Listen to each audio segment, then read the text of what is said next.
नमस्कार। आज हम एक ऐसी शख्सियत की गहराई में उतर रहे हैं जिनका नाम सुनते ही जहन में क्रांति, साहस और बलिदान की तस्वीरें उभर आती हैं। शहीद भगत सिंह। जी हाँ, एक ऐसा नाम जो आज भी गूंजता है। हमारे सामने उनके जीवन और विचारों पर केंद्रित कई तरह की सामग्री हैं। कुछ जीवनियां हैं, उनके अपने लिखे लेखों के महत्वपूर्ण अंश हैं, और कुछ विश्लेषण भी हैं जो उनके प्रभाव को समझने की कोशिश करते हैं। बिल्कुल, और ये स्रोत हमें उनके जीवन के अलग अलग पहलुओं को दिखाते हैं। 28 सितंबर 1907 को जन्मे भगत सिंह का सफर सिर्फ 23 साल की उम्र में 23 मार्च 1931 को थमा नहीं, बल्कि वहां से उनकी विरासत का एक नया अध्याय शुरू हुआ, ऐसा कह सकते हैं। सही कहा, उनकी शहादत एक शुरुआत थी। हमारा मकसद सिर्फ घटनाओं को लिस्ट करना नहीं है, बल्कि इन स्रोतों की मदद से भगत सिंह के विचारों की जटिलता, उनके क्रांतिकारी रास्ते के अहम मोड़ और उनकी सोच आज भी क्यों मायने रखती है, इसे समझना है। हाँ, घटनाओं से ज्यादा उनके पीछे की सोच को समझना जरूरी है। चलिए तो इस वैचारिक यात्रा को शुरू करते हैं। बिल्कुल। भगत सिंह का जन्म, जैसा कि हम जानते हैं, पंजाब के बंगा गांव में हुआ, जो अब पाकिस्तान में है। दिलचस्प बात यह है, जैसा कई जीवनियां बताती हैं, कि उनका परिवार सिर्फ सिख परंपराओं से ही नहीं जुड़ा था। हाँ, बल्कि आर्य समाज के सुधारवादी विचारों और ब्रिटिश राज के खिलाफ राजनीतिक सक्रियता में भी गहराई से शामिल था। जी। उनके पिता किशन सिंह और चाचा अजीत सिंह और स्वर्ण सिंह सभी स्वतंत्रता सेनानी थे, तो जाहिर है इस माहौल का गहरा असर पड़ा होगा उन पर। बिल्कुल।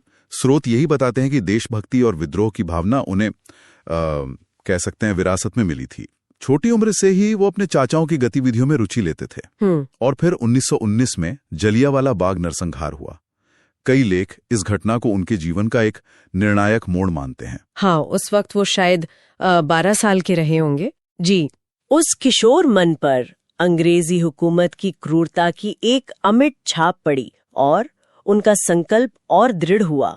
उनकी शुरुआती शिक्षा फिर दयानंद एंग्लो वैदिक हाई स्कूल और बाद में लाहौर के नेशनल कॉलेज में हुई। नेशनल कॉलेज, जिसकी स्थापना लाला लाजपत राय ने की थी। हाँ, और वो कॉलेज उस समय राष्ट्रवादी विचारों का एक तरह से गढ़ माना जाता था।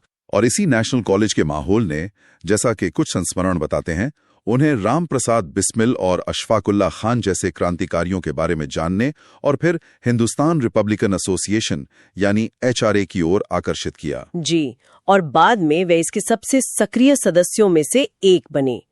फिर समाजवाद के प्रभाव में आकर इसका नाम बदलने में भी उनकी अहम भूमिका रही। हाँ, Hindustan socialist Republican association, HSRA। बिल्कुल, ये वो संगठन था जो सिर्फ राजनीतिक आजादी नहीं चाहता था, बल्कि सामाजिक आर्थिक बदलाव भी उसका लक्ष्य था। हाँ, ये महत्वपूर्ण बदलाव था सोच में। हाँ, HSRA उनके क्रांतिकारी जीवन का केंद्र बन गया। उनकी सबसे चर्चित कार्रवाइयों में से एक, जिसका जिक्र लगभग सभी स्रोतों में है, वो असेंबली बम कांड। जी, अप्रैल 1929 में बटुकेश्वर दत्त के साथ दिल्ली की केंद्रीय विधानसभा में बम फेंकना। यहाँ ये समझना महत्वपूर्ण है, जैसा उनके पर्चे और अदालती बयानों से भी साफ होता है, कि उनका इरादा किसी को मारना नहीं था। बिल्कुल नहीं। वो उस समय लाए जा रहे पब्लिक सेफ्टी बिल और ट्रेड डिस्प्यूट्स बिल जैसे दमनकारी कानूनों का विरोध कर रहे थे। मकसद था ब्रिटिश हुकूमत की नीतियों के खिलाफ एक जोरदार आवाज उठाना। सही कहा। वो एक प्रतीकात्मक धमाका था, उनके अपने शब्दों में, जो अक्सर दोहराए जाते हैं। बहरों को सुनाने के लिए धमाके की जरूरत होती है। हाँ, लेकिन इस घटना से पहले 1928 में एक और अहम और हिंसक घटना हुई थी, लाला लाजपत राय की मृत्यु। जी, साइमन कमीशन के विरोध में लाहौर में प्रदर्शन हुआ था और पुलिस लाठीचार्ज में लालाजी गंभीर रूप से घायल हुए और बाद में उनकी मृत्यु हो गई। स्रोत बताते हैं कि भगत सिंह और HSRA के सदस्य लालाजी का बहुत सम्मान करते थे। हाँ, और उनकी मौत का बदला लेने का फैसला किया गया। बदला लेने के लिए निशाना बनाया गया पुलिस सुपरिटेंडेंट जेम्स स्कॉट को, जिसने लाठीचार्ज का आदेश दिया था। जी, लेकिन पहचानने में गलती हुई और भगत सिंह, राजगुरु और सुखदेव ने assistant superintendent of police John Saunders की हत्या कर दी। और यही घटना लाहौर षड्यंत्र केस के नाम से जाने गई। हाँ, ये घटना और फिर असेंबली बम कांड, इन दोनों ने भगत सिंह को ब्रिटिश सरकार की नजरों में कह सकते हैं सबसे बड़ा दुश्मन बना दिया। ये घटनाएं दिखाती हैं कि भगत सिंह एक्शन लेने से हिचकते नहीं थे, लेकिन हमारे स्रोत ये भी उजागर करते हैं कि इन कार्रवाइयों के पीछे सिर्फ जोश नहीं था, एक गहरा वैचारिक आधार था। वो लगातार पढ़ रहे थे, सोच रहे थे, लिख रहे थे। हाँ, ये भगत सिंह को समझने के लिए सबसे जरूरी पहलू है। वो बहुत अध्ययनशील थे, जेल में भी उन्होंने पढ़ना लिखना जारी रखा। तो उनकी सोच कहाँ से प्रभावित थी, किन धाराओं से? देखिए, स्रोत बताते हैं कि वे कार्ल मार्क्स के समाजवादी विचारों से, लेनिन और रूसी क्रांति से गहरे प्रभावित थे। उनके लेखों और खासकर उनकी जेल नोटबुक से पता चलता है कि वे वर्ग संघर्ष, साम्राज्यवाद, पूंजीवादी शोषण, इन सब की गहरी समझ रखते थे। साथ ही वे मिखाइल बकुनिन जैसे अराजकतावादी विचारकों से भी प्रभावित थे, खासकर राज्य की दमनकारी भूमिका को लेकर। अच्छा। और हाँ, गदर पार्टी के युवा शहीद करतार सिंह सराबा तो उनके निजी आदर्श थे ही। कहते उनकी तस्वीर हमेशा अपने पास रखते थे। यानी उनका समाजवाद सिर्फ किताबी नहीं था, बल्कि भारत की परिस्थितियों में उसकी प्रासंगिकता को वो लगातार समझ रहे थे, तलाश रहे थे। बिल्कुल। उनका प्रसिद्ध नारा इंकलाब जिंदाबाद, क्रांति अमर रहे, ये भी इसी व्यापक दृष्टि का प्रतीक है। अक्सर लोग क्रांति को सिर्फ हिंसा से जोड़ देते हैं। हाँ, ये एक आम धारणा है, लेकिन भगत सिंह के लिए इसके मायने कहीं ज्यादा गहरे थे, जैसा उनके लेखों से साफ होता है। उन्होंने खुद स्पष्ट किया था, है ना? जी हाँ, उन्होंने साफ कहा कि क्रांति का मतलब सिर्फ बम और पिस्तौल का रास्ता नहीं है। उनके लिए क्रांति का अर्थ था अन्याय पर टिकी मौजूदा व्यवस्था में आमूल चूल परिवर्तन लाना। सामाजिक, राजनीतिक, आर्थिक, हर स्तर पर। बिल्कुल, तीनों स्तरों पर बदलाव की मांग थी। वे एक ऐसा समाज चाहते थे जहां इंसान द्वारा इंसान का शोषण न हो। इसी वैचारिक दृढ़ता का सबसे सशक्त प्रमाण उनका जेल में लिखा गया प्रसिद्ध लेख है, मैं नास्तिक क्यों हूं। हाँ, why I am an atheist. ये आज भी बहुत पढ़ा जाता है, इस पर चर्चा होती है। इसमें है वे ईश्वर के अस्तित्व पर सवाल उठाते हैं और तर्क, विवेक और मानवतावाद को अपने जीवन दर्शन का आधार बताते हैं। एक स्रोत इस लेख का विश्लेषण करते हुए कहता है कि ये सिर्फ नास्तिकता का ऐलान नहीं था। नहीं, ये धार्मिक कट्टरता और अंधविश्वास पर एक शक्तिशाली प्रहार था। उस समय के समाज में ये बहुत बड़ी, बहुत साहसी बात थी। निश्चित रूप से। उस लेख में वे बताते हैं कि कैसे उन्होंने धीरे धीरे धार्मिक मान्यताओं पर सवाल उठाना शुरू किया। जी, और कैसे तर्क और स्वतंत्र चिंतन ने उन्हें नास्तिक बनाया। वे मानते थे कि प्रगति के लिए पुरानी, जड़ हो चुकी मान्यताओं को चुनौती देना, उन पर संदेह करना जरूरी है। ये उनकी वैज्ञानिक सोच दिखाता है, उनकी आलोचनात्मक सोच। हाँ, बिल्कुल। खुद एक युवा क्रांतिकारी थे, तो जाहिर है युवाओं की भूमिका पर बहुत जोर देते थे। हमारे पास एक स्रोत है जो खासतौर पर युवाओं और राजनीति पर उनके विचारों को सामने रखता है। क्या उम्मीदें थी उनकी युवाओं से? भगत सिंह का दृढ़ विश्वास था कि देश को बदलने की सबसे ज्यादा ऊर्जा और क्षमता युवाओं में ही है। वे युवाओं को क्रांति का अगवा मानते थे। स्रोत बताते हैं कि उन्होंने युवाओं का आह्वान किया कि वे सिर्फ राजनीतिक आजादी के लिए ही नहीं, बल्कि सामाजिक बुराइयों के खिलाफ भी लड़ें, जैसे छुआछूत, जातिवाद, सांप्रदायिकता। और वो चाहते थे कि युवा सोच समझकर राजनीति में आए। हाँ, बिल्कुल। सिर्फ भावनाओं में बहकर नहीं, बल्कि अध्ययन करके, समझकर राजनीति में हिस्सा लें। ये दिलचस्प है क्योंकि उस दौर में कई स्थापित नेता और सुधारक वो युवाओं को, खासकर छात्रों को, राजनीति से दूर रहने की सलाह देते थे। कहते थे कि छात्रों का काम सिर्फ पढ़ाई करना है। जी हाँ, ये एक आम राय थी, लेकिन भगत सिंह इसके सख्त खिलाफ थे। उन्होंने आलोचना की इस सोच की, कड़ी आलोचना की। उनका तर्क था कि अगर देश की समस्याओं को समझना है, उन्हें हल करना है, तो युवाओं को राजनीति में सक्रिय रूप से भाग लेना ही होगा। उन्होंने कहा कि शिक्षा का मकसद सिर्फ क्लर्क पैदा करना नहीं है, बल्कि जागरूक नागरिक बनाना है। हाँ, सामाजिक और राजनीतिक रूप से जागरूक नागरिक बनाना है। वे मानते थे कि युवा ही निस्वार्थ भाव से देश के लिए अपना सब कुछ, तन, मन, धन कुर्बान कर सकते हैं। उनका सपना था कि युवा संगठित हों और शोषण मुक्त, बराबरी वाले समाज के निर्माण के लिए काम करें। असेंबली बम कांड और सॉन्डर्स हत्याकांड, इन दो प्रमुख घटनाओं के आधार पर भगत सिंह, सुखदेव और राजगुरु समेत कई क्रांतिकारियों पर लाहौर षड्यंत्र केस चलाया गया। स्रोत बताते हैं कि यह मुकदमा ब्रिटिश न्याय प्रणाली के इतिहास में काफी चर्चित रहा। हाँ, और भगत सिंह और उनके साथियों ने इस मुकदमे को भी अपने विचारों के प्रचार का एक मंच बना दिया। उन्होंने अदालत में बचाव करने की बजाय अपने राजनीतिक मकसदों, साम्राज्यवाद के विरोध और समाजवाद के पक्ष में जोरदार बयान दिए। उन्होंने ब्रिटिश अदालत के अधिकार को ही चुनौती दी। जी, और किसी भी तरह की दया याचिका दायर करने से साफ इनकार कर दिया। जेल के अंदर भी उनका संघर्ष रुका नहीं। राजनीतिक कैदियों के अधिकारों और बेहतर मानवीय स्थितियों के लिए उन्होंने ऐतिहासिक भूख हड़तालें की। हाँ, वो भूख हड़तालें जिनमें से एक 63 दिनों तक चली थी। जी, और उसी में यतीन्द्र नाथ दास शहीद भी हो गए, जिसने पूरे देश को झकझोर दिया था। इन भूख हड़तालों और मुकदमे की सुनवाई ने देश भर में भगत सिंह और उनके साथियों के पक्ष में जबरदस्त माहौल बना दिया था।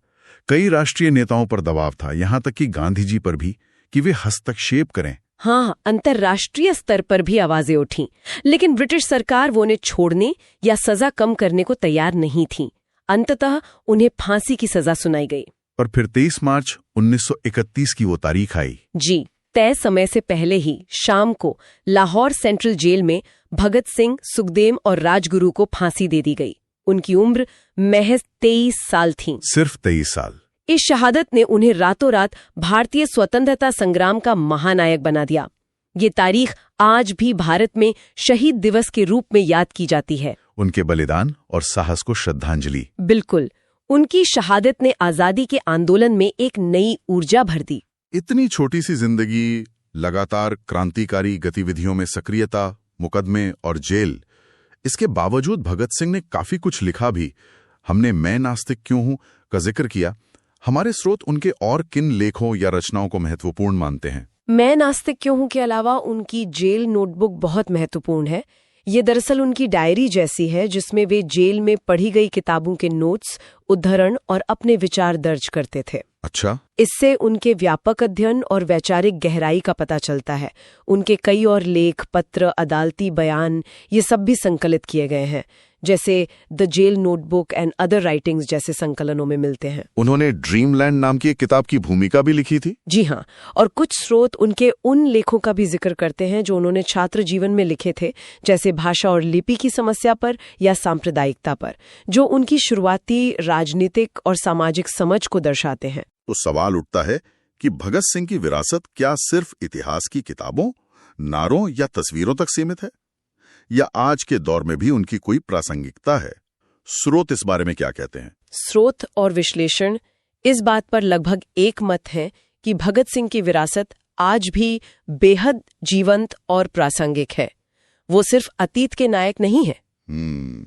युवाओं के लिए वे आज भी साहस, निडरता और अन्याय के खिलाफ लड़ने की प्रेरणा का शायद सबसे बड़ा प्रतीक है। उनका समाजवाद और सामाजिक आर्थिक न्याय का विचार आज बढ़ती हुई असमानता के दौर में और भी महत्वपूर्ण हो गया है।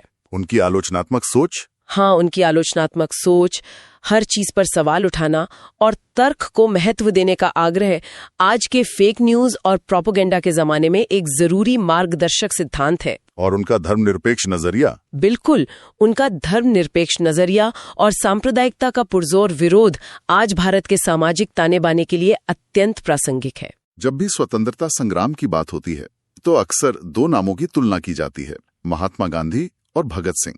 हमारे स्रोतों में भी ये तुलनात्मक विश्लेषण मौजूद है। दोनों का लक्ष्य भारत की आजादी था, लेकिन रास्ते और शायद आजाद भारत की मंजिल भी अलग थी। हाँ, ये क्लासिक बहस है और महत्वपूर्ण भी। स्रोत स्पष्ट करते हैं कि गांधी जी का रास्ता पूरी तरह से अहिंसा, सत्याग्रह और नैतिक शुचिता पर आधारित था। वे मानते थे कि साधन और साध्य दोनों पवित्र होने चाहिए। जबकि भगत सिंह और उनके साथी? हाँ, भगत सिंह और उनके क्रांतिकारी साथी मानते थे कि सशस्त्र साम्राज्यवाद का मुकाबला करने के लिए कभी-कभी हिंसा जरूरी हो सकती है, खासकर शुरुआत में। हालांकि ये भी ध्यान देने योग्य है, जैसा कुछ विश्लेषण बताते हैं, कि भगत सिंह के बाद के विचारों में व्यक्तिगत बहादुरी या हिंसा की जगह संगठित जन आंदोलनों और राजनीतिक विचारधारा के प्रचार पर ज्यादा जोर दिखने लगता है। अच्छा, ये एक बदलाव था। जी। और आजाद भारत को लेकर उनकी कल्पनाओं में क्या अंतर था? पश्चिमी औद्योगिकीकरण से थोड़ी दूरी। वो एक नैतिक और आध्यात्मिक भारत बनाना चाहते थे। और भगत सिंह?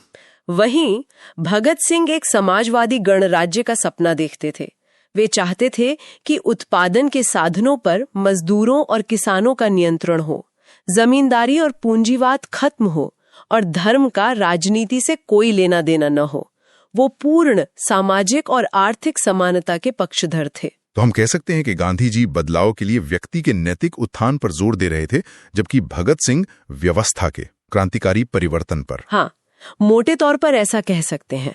दोनों ने अपने अपने तरीकों से आजादी के आंदोलन को दिशा दी और लाखों लोगों को प्रेरित किया। बिल्कुल, और ये दिखाता है कि हमारा स्वतंत्रता संग्राम कितना विविध और बहुआयामी था। जी हाँ, जिसमें अलग अलग विचार और रास्ते एक साथ चल रहे थे।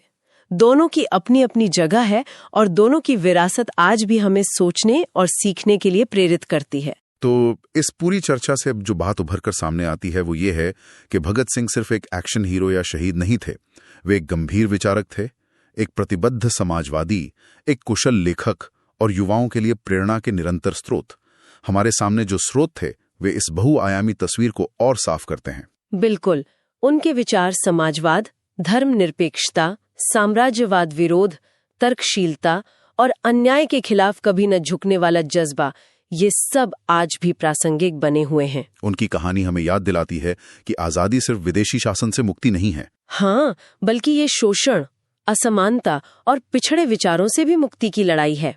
उनका छोटा सा जीवन हमें सिखाता है कि अपने आदर्शों के लिए साहस, दृढ़ संकल्प और यहाँ तक कि जान कुर्बान करने का क्या मतलब होता है। भगत सिंह ने कहा था कि क्रांति की तलवार विचारों की सान पर तेज होती है। आज जब हम सूचनाओं के अंबार, जटिल सामाजिक राजनीतिक चुनौतियों और कई तरह के कह सकते हैं ध्रुवीकरण का सामना कर रहे हैं, तो ये सवाल विचारणीय है कि भगत सिंह के विचारों की क्रांति का ये आह्वान आज हमारे लिए क्या मायने रखता है।